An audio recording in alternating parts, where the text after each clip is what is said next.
composition and songwriting, as you said, you're working on this song, or you've been a composer for quite some time. Tell us about your creative process. How do you sit down and go, today I'm going to write a masterpiece, and what does that look like?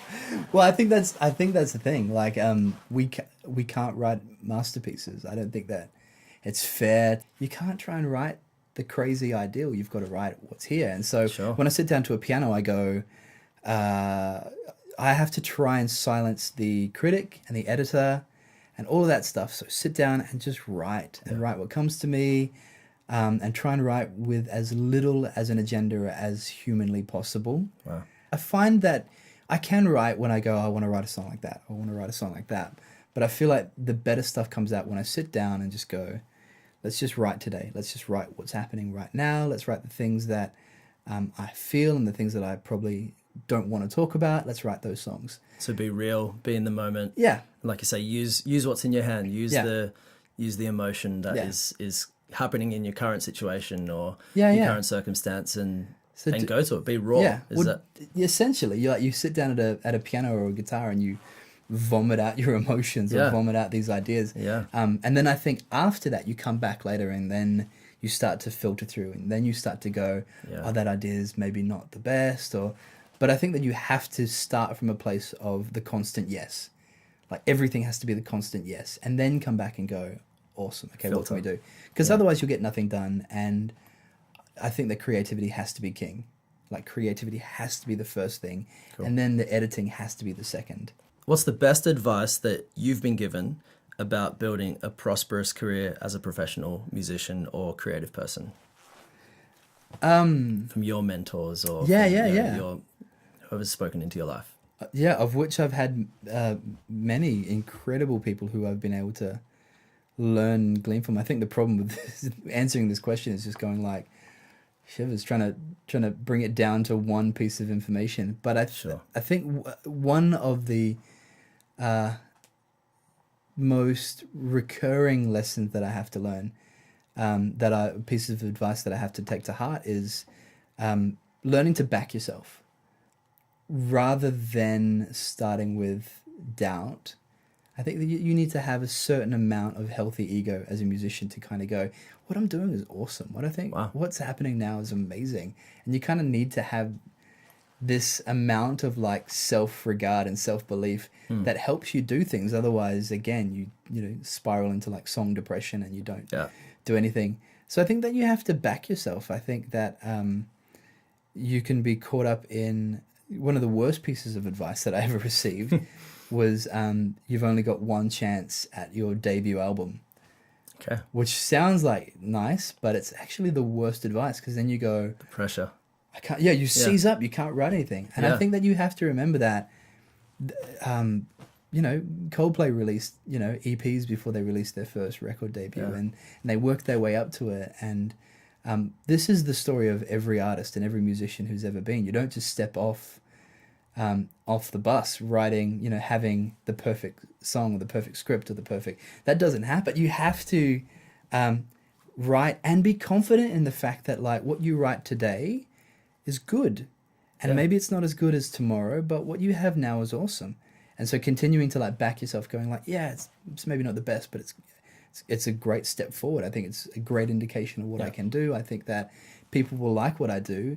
And then you just keep writing a better song, and you keep writing another better song, and then you just keep working towards your craft. But you have to go like, people are going to get on this. People are going to enjoy what I've got right now. That's amazing. Yeah. I've often heard like songwriting and creativity it's almost like building muscle, where you have to be consistent with it. You have to be working at it every day in some way, shape or form. Yeah. You can't get to the gym and do 100 bicep curls and suddenly you have these massive you're just going to injure yourself, right? Yeah. It's I've heard the same with creativity, that day by day, step by step, you gradually build strength in what you do. Yeah. And like you say, the stuff that you did yesterday is the stuff that you do tomorrow is going to be better than the stuff you did yesterday. Totally. So we a mutual friend of ours, I was having a conversation about songwriting, going, he's like, how often do you write? I was like, I've set this time aside every week, and I write every week. I've got this, these 3 hours that I write. And he just looks at me, he's like, it's probably not enough, man. It's like, it's nowhere near enough. You should be writing every day. Yeah. You should be stealing time to do this, and this. Yeah. Like, yeah. The advice I've had from I think that same person was, are you a 100 song a year guy, or are you that one song a year guy, where you sit down and you'll put all of your effort into one little thing, or will you explore like many different kind of things and continue to create? And I think that's what it is. Like, personally, as a producer and engineer, I've had people come into the studio who have been working on one song for the last 10 years.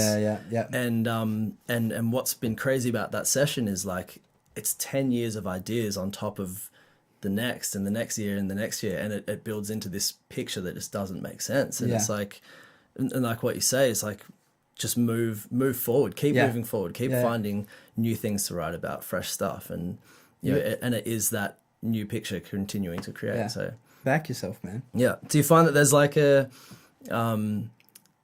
lack of understanding from non-creative people in that, where it's like they just see it as arrogance, like confidence versus arrogance? Yeah, totally. And I think that's the I think that's the danger. But to be fair, as a creative, when you get non-creatives who don't get you, it's more fuel for the fire. Yeah. Because you're like, of course you don't get me, because I'm creative and I'm awesome. And we get this ego kick, which oddly helps us work, and kind of, I think you need a healthy amount of ego, because if you don't have a healthy amount of ego, you can't even do the work of, like, when someone goes, hey man, you should probably work on this in your life. Yeah. If you don't have a healthy ego, you won't even have the structure to be able to hear that. You'll be so shattered inside.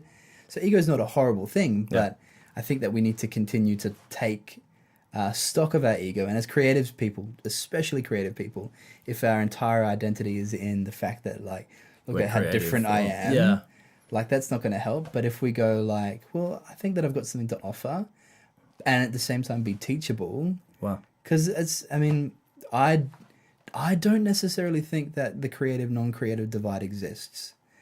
Like, I think that's one of those things that we use to, like, prop ourselves up, or we use for people to kind of go, well, you're like that. And I think everyone's creative. I think people who work on cars as mechanics are incredibly creative, because they've got to figure out how to make things work and fit, and these pieces go here and there, and there's all these same processes that we go through as songwriters and as artists and painters and all that kind of stuff is some of the same processes that mechanics go through. Yeah. Wow. I think there's this divide that we make ourselves feel special for, and it's to prop up our ego. Yeah, pretty much.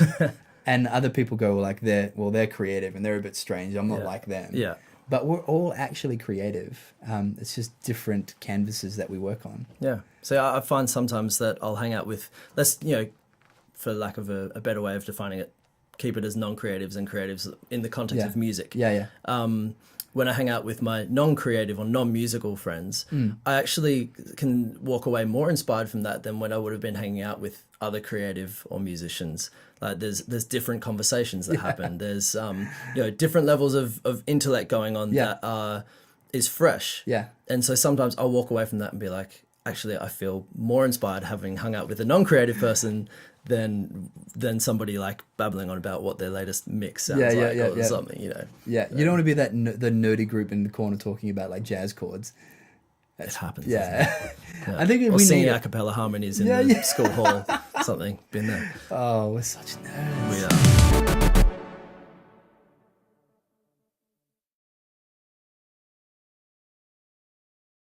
There's an input and an output phase. And so rather than trying to be, well, why can't you just be in the middle? Why can't you just go like, well, when you're in that manic phase, do all the work that you can. The highs and the lows, they're okay. Like, it's okay to be in a low. I think that's normal. I think that's you refilling the well. You actually have to trust that in recharging and allowing that rest to come, that's what enables you to do that again. Just encounter life. Just be with people. Yeah. Just read the things that make your soul happy. As a songwriter, learn to be liberal with your ideas. Don't try and, like, guard everything that you've got. The people that I've seen go ahead in this industry are the nicest people. Because it's a long time in a studio session to be around someone who's not a nice person. Totally. Learning from the music that you listen to, rather than just like, oh, that's cool, that's nice, but always taking in, always drawing lessons from art and from music.